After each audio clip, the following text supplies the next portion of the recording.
બાપા 29 મે 1970 લંડનમાં યોગીજી મહારાજ પધાર્યા. આપ પણ સાથે હતા, પ્રમુખ સ્વામી મહારાજ પણ સાથે હતા.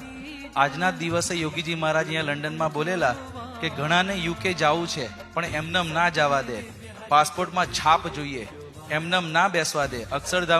અક્ષરધામમાં જવું છે તો ભગવાન એમનેમ નહીં કરવા દે, પણ આવા પ્રમુખ સ્વામી અને મહંત સ્વામી જેવા લખી આપે કે સિક્કો મારી દે તો પછી કે જા સીધું શ્રીજી મહારાજના ધામમાં. પ્રકૃતિ પુરુષ સુધી કોઈ રોકે નહીં. આ પાસપોર્ટ નથી મળતો, ક્યાંય પણ પાસપોર્ટ ન મળે તો આવા મહાન સ્વામી લખ્યા, પ્રમુખ લખ્યા સિક્કો મારી દે પછી એને આડો કોઈ પ્રકૃતિ કોઈ ન ઉતરી આડો ન આવી શકે.